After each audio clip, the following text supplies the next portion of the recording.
You've done everything, right? I mean, you fought in the Apex, Abu Dhabi, crowded arenas. I mean, does any of it matter, like where it's taking place? Does that affect you at all? Not at all. I mean, I like the Apex. I kind of prefer it. More so just the fight week's a little bit more laid back when it's here. The only thing I don't like about it is after the fight, your like family and friends aren't there. So after it's kind of like you're all excited, and then you just go back to your hotel room with your cornerman that you've been here with all week. We're like, okay, now what? But leading up to it, I definitely prefer the Apex. I like it. 4-month turnaround for you. I mean, a lot of people at the top of the division don't fight that frequently. Is it like key for you to fight that often, or is it just the way that they end up calling you? How does it work out? Yeah, I've been lucky the last couple years, fighting very active. I mean, I'm here to do it, so let's go as many times as you can. I've been lucky because, like you said, a lot of times when the higher you're in the division, sometimes it gets a little bit more complicated. But I think now there's a couple more girls in the rotation of the top 10, so that kind of helps mix things up a little bit. For a while, it was like kind of the same 10 girls.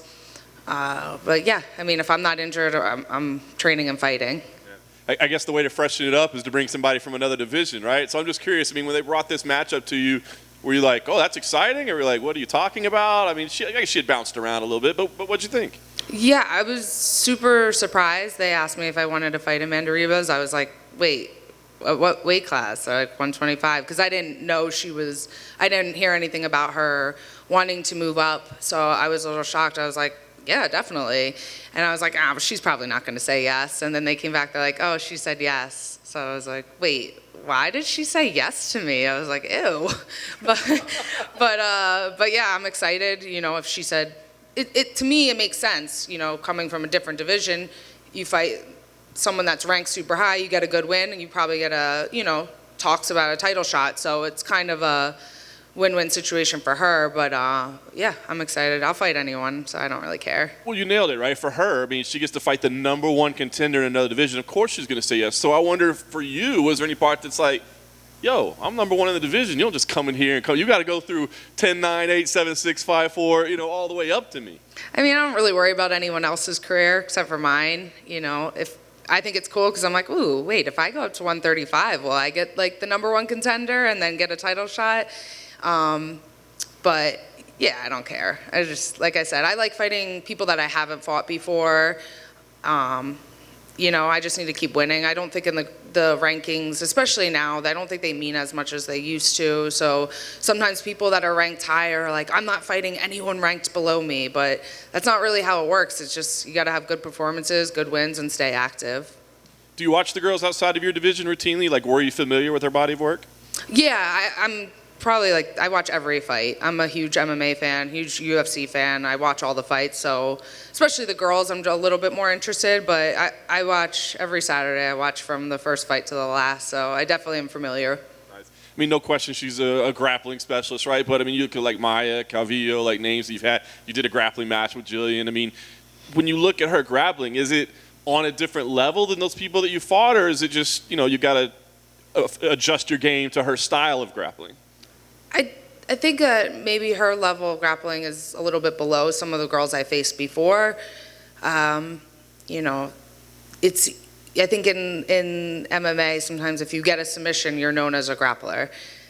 Just because you like grappling doesn't mean you're really super high level. I mean, I train at Sarah's, I've trained at Henzo's under John Danaher for years. I know what good jiu-jitsu is, and there's definitely levels to it. So I've seen it. I train with girls that are really, really good all the time. So I'm pretty high level on the ground just because everyone thinks I'm a striker. I'm prepared. I was gonna say, I mean, if it goes there, I know you'll be comfortable. But I guess would it be fair to say that like the game plan does not involve like, hey, let's pull guard and jump down there and see what's happening? Like, does this fight need to take place on the feet for you to feel safest, basically? I'm just as comfortable on the ground, if not more, than striking. Because striking, I mean, I guess on the ground you can have a submission happen anywhere, but yeah, I'm more than confident on the ground with her. All right, last thing for me, because of your position in the division, it's kind of tough, right? I mean, what comes next? So do you think about, look, if I win here, here's what I want next? I mean, are there names, or is it more just about like dates and fighting when you can? Like, what are your goals, and what do you want with a victory here? For me, my main goal is to stay as active as often. So whoever I can fight the soonest is the most desirable to me. You know, there's a couple girls that are ranked higher that interest me that I haven't fought. You know, if Miesha Tate gets a win, that's a cool fight. Alexa Grasso, Maroon Farrow called me out, so that would be cool. Just really anyone. Whichever fight is the soonest after this is the one I want. I guess last thing, do you actively cheer for the challenger every time there's a title fight in the division? Just no, because I want Valentino to win so I can fight her again. Yeah, I don't, you know, when I get that title shot again, I think, you know, I want it to be against her and to beat her, not someone else. Hey, Katlyn. Hey. When you left the Apex last time you were here, how confident were you that you were going to get a new contract, or were you kind of like, I don't know? I wasn't super confident, just because I didn't think I would be in that position to have to fight out my contract. So I wasn't super confident. You never know.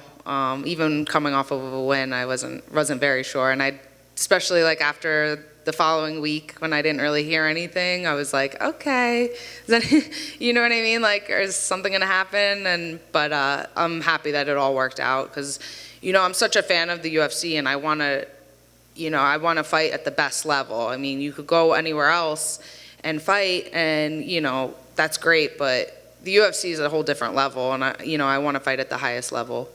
Gotcha. And I just wanted your thoughts on the strawweight title fight last weekend.